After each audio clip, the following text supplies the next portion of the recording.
샬롬 김요한 간사입니다. 매일매일 하나님의 말씀과 동행하는 여러분을 축복합니다. 오늘도 하나님과 함께하는 하루이길 소망합니다.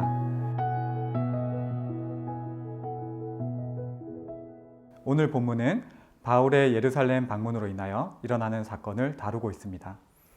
유대인들에게 있어서 율법은 정말 특별한 것이었습니다. 율법을 지키는 것은 유대인들의 민족성이자 다른 민족들과 구분짓는 가장 큰 정체성이었습니다.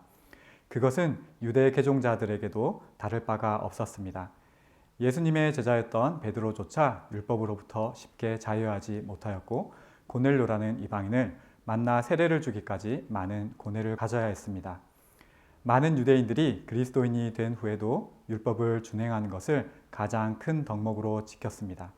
이러한 배경을 가진 유대인들이 율법과 할례를 바울이 금지했다는 소문을 기뻐할 리가 없었습니다. 물론 이 소문은 사실이 아니었습니다. 그렇지만 가볍게 여길 수도 없는 상황이었습니다. 우리는 이 문제를 해결해가는 과정 가운데 두 사람의 가치관을 보게 됩니다. 먼저는 야고보입니다. 야고보와 장로들은 바울에게 결례를 행함으로 바울이 율법의 준행자임을 보이라고 합니다. 결례는 정결 예식 또는 나실인 서원으로 볼 수 있습니다. 여기서 오늘 본문에 등장한 야고보가 누구인지 알고 넘어갈 필요가 있습니다.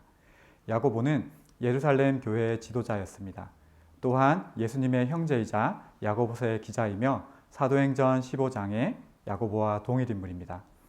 야고보는 바울이 설명이나 증인을 세움으로 무죄를 입증하기보다 율법을 준행하는 모습을 보임으로 해결되길 바랬습니다. 그리스도인의 삶은 설명할 때 영향력이 있는 것이 아니라 삶으로 살아낼 때 영향력이 있기 때문입니다. 두 번째는 바울입니다. 바울은 예루살렘에 가면 환난을 당할 것을 예상하고 있음에도 연보를 가지고 예루살렘을 방문했습니다. 예루살렘에서 바울을 기다리고 있었던 것은 수만 명의 어쩌면 화가 난 유대 개종자들이었습니다. 같은 그리스도인들로부터 어려움을 당하게 된 것입니다. 바울의 마음이 어떠했는지는 본문에 나타나 있지 않습니다.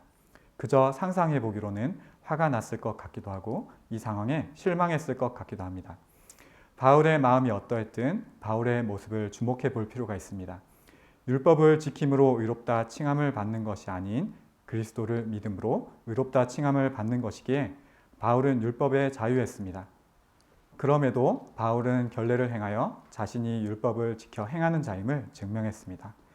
이는 바울이 아직 율법에서 벗어나지 못하는 연약한 자들을 생각했기 때문입니다.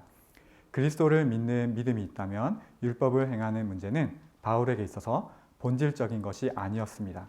그렇기에 바울은 그들을 위하여 자신의 생각을 내려놓고 그들을 위했습니다. 이것은 우리에게도 큰 의미를 줍니다. 때로는 우리도 믿음이 연약한 사람들을 위해 비본질적인 것을 포기해야 할 때가 있습니다. 본질을 위해 비본질적인 것을 포기하는 것입니다. 그것은 우리의 감정이나 자존심 같은 것일 때도 있고 또는 몇 년에서 몇십 년을 살아온 삶의 양식일 수도 있습니다. 바울이 자신이 중요한 것이라 여겼던 것을 쉽게 내려놓았던 것은 그보다 한 영혼을 세우는 일이 더 중요하다는 것을 알고 있었기 때문입니다. 때로는 내가 중요하게 생각하는 것을 포기하고 싶지 않을 때도 있을 것입니다. 그러나 하나님께서 정말 기뻐하시는 바가 무엇인지 생각하며 본질에 집중하며 살아가는 하루가 되기를, 말보다 행함으로 그 본질을 드러내는 우리 되길 소망합니다.